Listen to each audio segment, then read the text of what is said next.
Hi, Genki Call here with the Knight class trial for March 17th, 2022. A very happy St. Patrick's Day to you all. The Knight class itself is kind of, well, very forgettable. There's nothing in the traits here that makes it stand out. The talents here are okay. Vanguard is great. Razor Armor is nice. It's nice to get extra experience. As a matter of fact, I'm going to select that for me for now. You know, it's okay.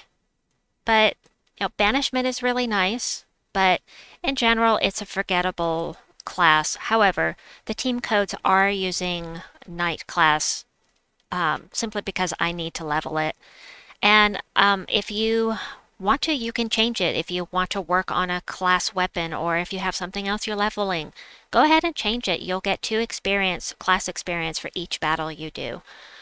So, unfortunately, I just finished recording this video for you and collected my free goodies here. So, as usual, no, I'm not using anything from the shop. I forgot to go over that. All right, the class weapon here is Serve and Protect. Let me show you what that does real quickly here, what the upgrades are. It's not a bad class weapon. Gain armor and pull myself to the first position. All other allies gain barrier. This can be really nice in a delve situation like where you're fighting Trickster, who messes up the order of your team. Or if you're in Labyrinth where it messes up the order of your team, you can pull yourself back up to the front. Upgrades are armor, life, armor magic, create a blue gem, gain 4 armor, gain 4 life, give 1 mana to all allies, and barrier myself. So this, if you have it fully traded, it does actually barrier the entire team. So it's not a bad class weapon. It's not one I'd go out of the way to get.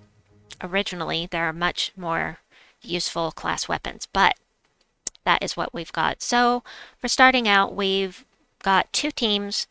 I can only show two because I happened to get enough to go 2 battles into the 5th round. I got lucky there. So Mountain Crusher for fast mana. Griffin Knight is going to deal damage to 1 enemy and create some yellow gems. Vanguard also creates some yellow gems and you destroy a row that's as if you had matched them. So that's going right back into your mana. And then create more yellow gems to feed the Knight Coronet, who will do damage to 2 enemies, the first and last.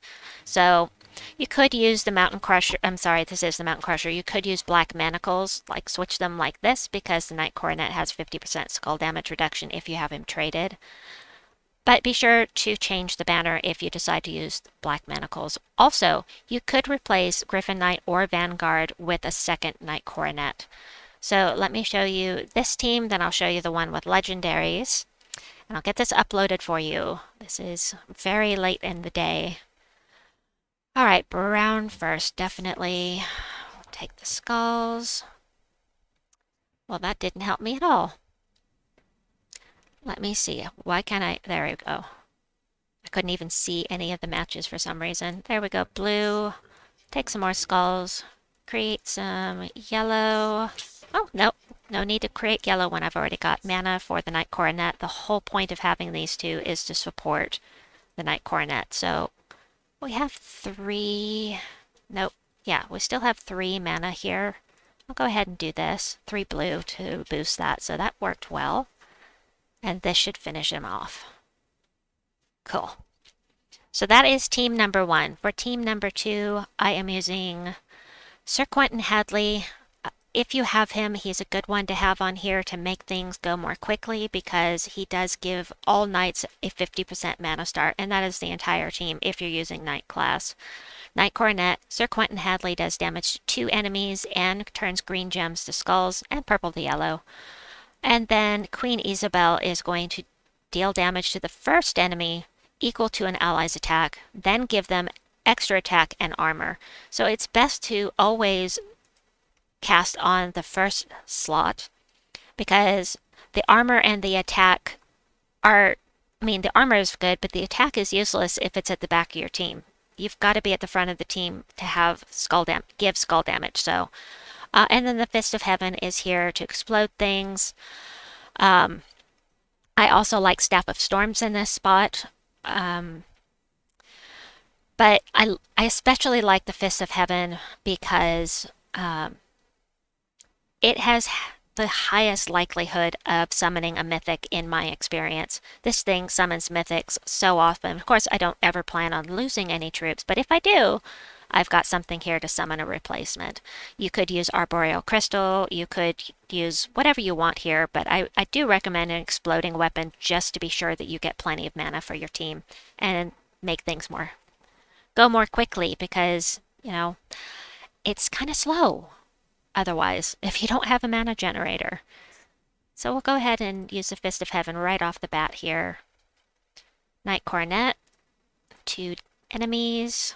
We've got Queen Ysabelle. Seems kind of a waste right now, but I'm going to go ahead and do this without even looking if I had alignment because I knew I could take a skull hit, and that actually, she's going to do this, and the attack popped up to 124, so a single skull hit is going to be really powerful. So anyway, that is what I have for you. I apologize for getting to this so late in the day, and I know everybody's probably fighting gnomes anyway, but on the off chance anybody was waiting for it, I wanted to be sure and get this out regardless. So anyway, please like and subscribe, and we'll see you soon. Bye-bye!